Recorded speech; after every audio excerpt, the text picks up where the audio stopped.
حسین نے عباس کو حکم دیا، عباس سیدھے کعبے کی چھت پہ چلے گا۔ باپ نے پلانوں کا ممبر بنایا تھا، عباس نے کعبے کو ممبر بنا لیا۔ عباس کعبے کی پشت پہ چل گیا، کعبے کی عزت اور بڑھ گئی۔ اچھا ہوتا ہے وہ گھر جس پہ علم ہو۔ کعبے کی چھت پہ صرف علم نہیں، علمدار تھا۔ عباس کے آنے کی وجہ سے کعبہ سج گیا۔ عباس کعبے کی چھت پہ آ کے کھڑے، چھت پہ، لفظ تبدیل کرتا ہوں، عباس کا کعبے کی چھت پہ آنا تھا۔ کعبے کی چھت غازی کے تلوے چوم رہی تھی، عباس کے پاؤں کے تلوے کعبہ کی چھت چوم رہی تھی۔ عباس کعبہ کی چھت پہ کھڑے تھے، حاجی طواف میں، درمیان میں کعبہ، چھت پہ عباس، دور حسین کھڑے عباس کو دیکھ رہے تھے۔ حسین کی کرسی لگ چکی، حسین عباس کو دیکھ رہے تھے۔ حاجی کعبے کو دیکھ رہے تھے، کعبہ عباس کو دیکھ رہا تھا، عباس حسین کو دیکھ رہا تھا۔ جس کی جہاں عبادت ہو رہی تھی وہ کر رہا تھا۔ یوں حاجی طواف کی حالت میں تھے، حاجی طواف کی حالت میں، اور سخی عباس کعبہ کی چھت پہ۔ حسین نے آنکھ کا اشارہ دیا، آنکھ کا اشارہ دیکھنا تھا۔ عباس نے خطبہ شروع کیا، سخی عباس نے خطبہ شروع کیا تو آپ سمجھیں کہ یہاں اتنے لوگ شور کر رہے ہوں، بول رہے ہوں، وہاں ایک بندہ بولے تو آواز کون سنے گا؟ کعبے کے طواف خاموش ہو کے نہیں ہوتا۔ کعبے کا طواف کرتے ہوئے آپ کو ایک تسبیح پڑھنی پڑتی ہے، اور وہ اونچی آواز میں پڑھنی ہے۔ یہاں اونچی آواز میں تسبیح پڑھی جا رہی تھی، اور عباس کعبے کی چھت پہ کھڑے تھے۔ کعبے کی چھت پہ کھڑے عباس نے خطبہ جاری کیا، اتنی خاموشی ہو گئی کہ دلوں کی دھڑکن کانوں میں سن رہے ہیں۔ عام شخصیت تو نہیں بول رہی تھی، عباس بول رہے تھے، یوں گل بھائی ہو کالم، خاموشی، سناٹا۔ عباس نے کعبے کی چھت پہ کھڑے ہو کے یوں حاجیوں کے اجتماع کی طرف دیکھا، حسین کی طرف دیکھا، 3 اشارے کیے، تینوں اشاروں پہ زندگی قربان۔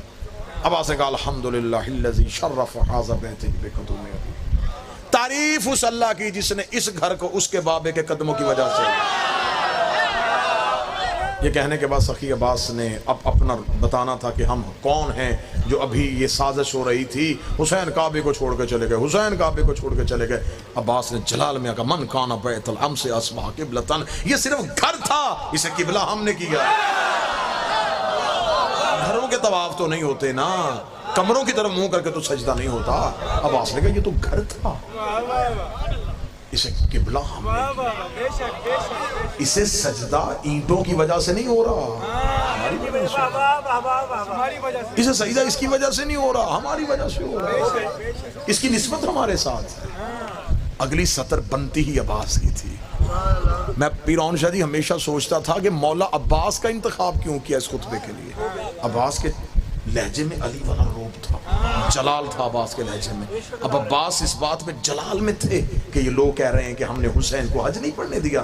عباس نے یوں زمین کی طرف دیکھا، لفظ اتنا بڑا آ گیا ہے مجھے سطر پہ قیمت چاہیے۔ حسین نے دیکھا ہوا عباس کو، عباس کعبے کی چھت پہ، عباس نے حسین سے اشارہ لیا، اشارہ لینے کے بعد عباس نے رینگتے ہوئے حاجیوں کو دیکھا۔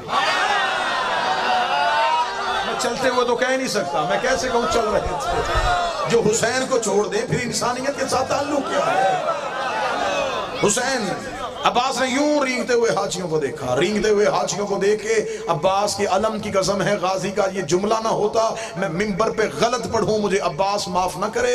عباس نے یوں رینگتے ہوئے حاجیوں کو دیکھا، ایھا الکافرۃ والفاجرہ، او کافر ہو، اے فاجر ہو، اے کافر ہو، او فاجر ہو، کافر ہو، فاجر ہو۔ سخی عباس آپ کن سے کافر کہہ رہے ہیں؟ ان کے بدن پہ احرام ہے، ان کے چہرے پہ داڑیاں ہیں، یہ غسل کر کے آئے ہیں، یہ وضو کر کے آئے ہیں، یہ لبیک اللہم لبیک کہہ رہے ہیں، یہ تو اللہ کے گھر کا حج کرنے آئے ہیں، اور تو نے کعبے کی چھت پہ انہیں کافر کہہ دیا ہے۔ عباس کا کافر کہہ کے زمانے کو بتا دیا ہے جن کے دین سے حسین نکل جائے وہ اللہ کے گھر میں بھی کافر ہوتا ہے۔ جملہ جوانی تول کے دینی چاہیے عباس کے قدموں پہ۔ عباس نے جلال میں آ کے کہا تم کیا سمجھتے ہو؟ تم نے حسین کا رستہ روکا، تم نے حسین کو حج نہیں پڑھنے دیا۔ اگر وہ چاہے کعبہ اڑ کے حسین کے قدموں میں۔ عباس جلال میں تھے نا، عباس نے بھی اتنا کہا اگر وہ چاہے۔ کعبے کی دیواریں ہلنی شروع ہوئی، کعبے کی دیواروں کو ہلتا ہوا حسین نے دیکھا، حسین نے کرسی چھوڑی، حسین تیز قدموں سے چلے، دیوار پہ ہاتھ رکھ جا، تجھے بچانے تو میں جا رہا۔